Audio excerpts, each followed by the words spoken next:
بسم اللہ الرحمن الرحیم رب اشرح لی صدری ویسر لی امری واحلل عقدۃ من لسانی یفقہوا قولی۔ میں ہوں مفتی محمد اشرف اور آپ دیکھ رہے ہیں ہمارا یوٹیوب چینل اسلامی وظائف اسلامی واقعات۔ ناظرین، اگر آپ ہمارے چینل پر نئے ہیں تو ہمارے چینل کو سبسکرائب کیجیے اور بیل آئیکن کو دبا دیجیے تاکہ آنے والی ہر اسلامی واقعات اور اسلامی وظائف سے آپ باخبر رہ سکیں، مستفید ہو سکے۔ ناظرین، آج جس عظیم ہستی کا ذکر کرنا چاہتا ہوں ان کا نام نامی اسم گرامی آتے ہی عزت سے نظریں جھک جاتی ہیں۔ جی ہاں، خاتون جنت، جگر گوشہ رسول صلی اللہ علیہ وسلم، سیدۃ النساء اہل الجنہ، زوجہ حضرت علی المرتضیٰ شیر خدا، جنتی جوانوں کے سردار کی ماں، پیارے آقا مدنی صلی اللہ علیہ وسلم کی سب سے چہیتی اور چھوٹی بیٹی حضرت سیدہ فاطمہ الزہرا رضی اللہ تعالی عنہا کی اس دنیا سے رحلت کا واقعہ۔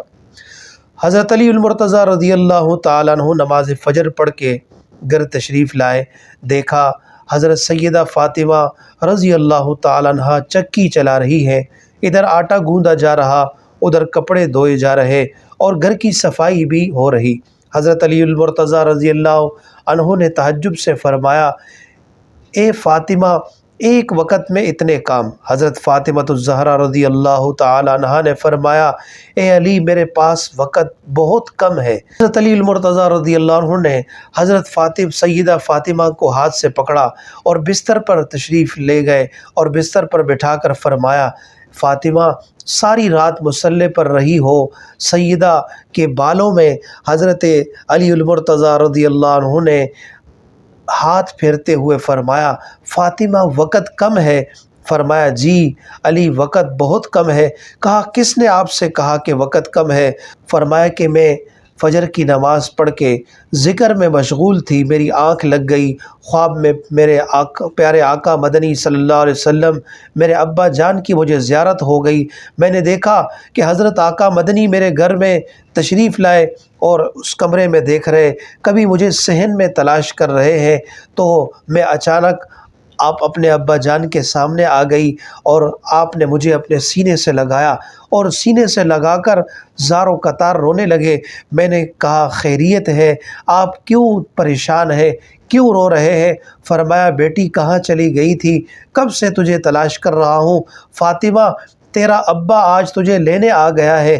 حضرت علی رضی اللہ عنہ رونے لگے اور آپ کی آنکھوں سے آنسو جاری ہو گئے۔ فرمایا کہ فاطمہ، خواب ہے؟ فرمایا، ابا کچھ اور بھی کہہ کر گئے ہیں۔ فرمایا، وہ کیا؟ تو حضرت سیدہ نے فرمایا، ابا جان نے یہ پوچھا ہے کہ آج بھی تو روزے سے ہے؟ فرمایا، جی میں روزے سے ہوں۔ کس چیز سے روزہ رکھا؟ فرمایا، کھجور کے دانے اور پانی کے گھونٹ سے میں نے روزہ رکھا ہے۔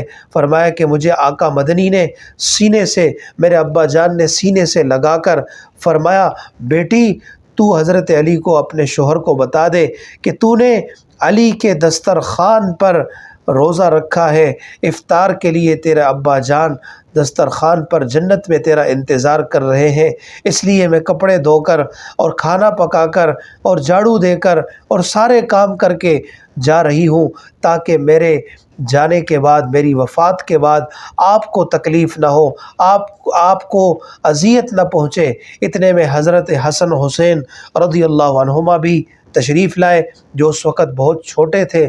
حضرت سیدہ فاطمہ رضی اللہ تعالی عنہا نے ان دونوں بچوں کے سر پر شفقت سے ہاتھ پھیرتے ہوئے حضرت علی المرتضیٰ رضی اللہ عنہ سے گویا ہو کر فرمایا، اے علی، اگر میں آج آپ سے کچھ مانگوں تو کیا آپ مجھے دیں گے؟ حضرت علی المرتضیٰ رضی اللہ عنہ نے فرمایا، ضرور میں آپ کو دوں گا۔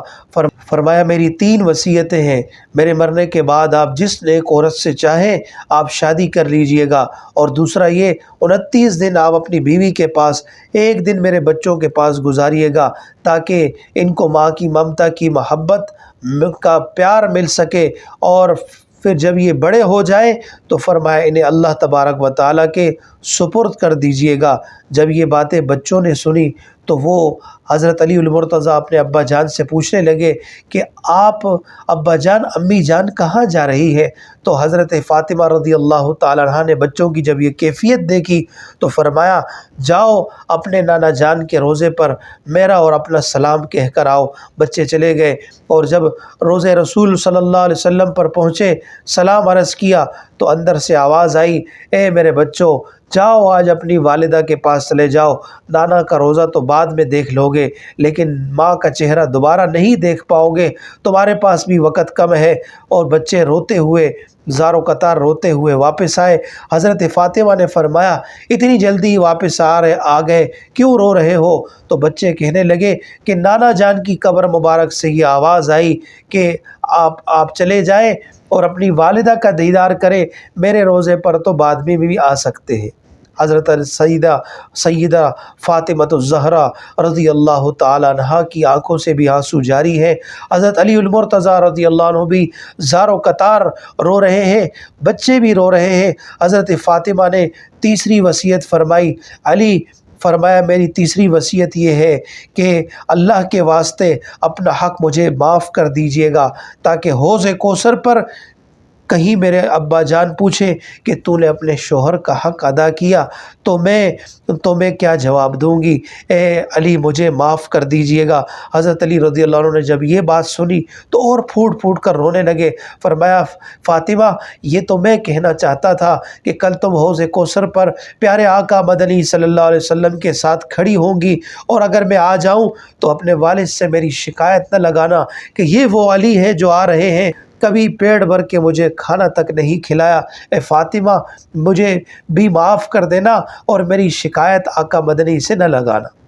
پیارے دوستو، پھر دوسری بات فرمایا، دوسری بات یہ کہ جب میرا انتقال ہو جائے تو میرے انتقال کے بعد مجھے کفنانا اور میرے جنازے میں کسی کو شریک نہ کرنا۔ اے علی آپ اور یہ میرے چھوٹے بچے، ان دونوں بچوں سے میرے جنازے کو اٹھانا اور مجھے دفنانا، مجھے کسی کو نہ دکھانا۔ حضرت علی رضی اللہ عنہ نے جوش میں فرمایا، اے فاطمہ آپ تو جنتی عورتوں کی سردار ہیں، آپ جگر گوشہ رسول اللہ صلی اللہ علیہ وسلم ہیں، میں تو آپ کے جنازے میں سارے مدینے والوں کو بلاؤں گا، انصار اور مہاجرین کو جمع کروں گا۔ حضرت فاطمہ رضی اللہ تعالی عنہا نے اشارے سے فرمایا کہ نہیں، آپ اس طرح نہیں کریں گے۔ حضرت علی رضی اللہ عنہ نے وجہ پوچھی، فرمایا فاطمہ ایسے کیوں کر رہی ہے؟ حضرت فاطمہ نے فرمایا میرے ابا جان نے، میرے پیارے آقا مدنی صلی اللہ علیہ وسلم نے کہا تھا فاطمہ بیٹی پردہ کرنا، فاطمہ بیٹی پردہ کرنا۔ فرمایا کہ میری پوری زندگی کسی غیر کی نظر مجھ پر نہیں پڑی، اے علی میں چاہتی ہوں کہ مرنے کے بعد بھی کسی کی نظر مجھ پہ نہ پڑے، رات کے اندھیرے میں مجھے قبرستان لے جانا اور میرے جنازے میں کسی اور کو شریک نہ کرنا۔ چشم فلک نے وہ نظارہ دیکھا جب سیدہ کا انتقال ہوا۔ حضرت بیوی فاطمہ رضی اللہ تعالیٰ عنہ کے انتقال کے بعد جب آپ کو غسل دیا گیا، کفنایا گیا، تو پھر جب دفنانے کا وقت آیا، چارپائی کو اٹھانے کے لیے چار پایوں میں سے 3 پاؤں کے تو افراد موجود تھے، ایک پائے کو حضرت علی رضی اللہ عنہ نے کندھا دیا، دوسرے 2 پاؤں کو 2 بچوں نے دیا، چوتھا پایا خالی تھا۔ حضرت ابو ذر غفاری رضی اللہ عنہ نے یہ منظر دیکھا، تشریف لائے۔ حضرت علی رضی اللہ عنہ نے فرمایا آؤ اللہ تعالیٰ نے آپ کو بھیجا ہے، اور فرمایا کہ اے ابو ذر آؤ اس خدمت میں شریک ہو جاؤ، آج جگر گوشہ رسول صلی اللہ علیہ وسلم کا انتقال ہو چکا ہے، انہیں قبرستان لے جاتے ہیں۔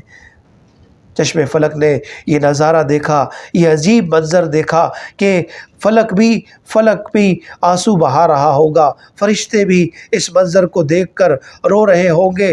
حضرت علی المرتضیٰ رضی اللہ تعالی عنہ نے قبر مبارک کے پاس آپ کا جنازہ رکھا اور قبر کی طرف دیکھ کر زار و قطار رونے لگے، بچے بھی رونے لگے، اور حضرت ابو ذر غفاری رضی اللہ عنہ بھی اس کیفیت کو دیکھ کر رونے لگے اور نڈھال ہو گئے، اور فرط جذبات میں قبر کو مخاطب ہو کر فرمایا یا قبر اتدری من الذی جئنا الیک، ھذہ بنت رسول اللہ، ھذہ زوجۃ علی، ھذہ ام الحسنین۔ قبر سے آواز آئی ھذا لیس بیت حسب ولا نسب۔ حضرت ابو ذر رضی اللہ عنہ نے قبر سے مخاطب ہو کے فرمایا اے قبر تجھے پتہ ہے آج ہم تیرے حوالے کس کو کرنے چلے ہیں؟ یہ رسول اللہ صلی اللہ علیہ وسلم کی چہیتی بیٹی ہے، یہ حضرت علی المرتضیٰ رضی اللہ تعالیٰ عنہ کی بیوی ہے اور حسنین کریمین کی اماں ہے۔ قبر سے آواز آتی ہے ھذا لیس بیت حسب ولا نسب، اے ابو ذر یہ حسب اور نسب کی جگہ نہیں ہے، یہ عبرت کی جگہ ہے، تماشا نہیں ہے۔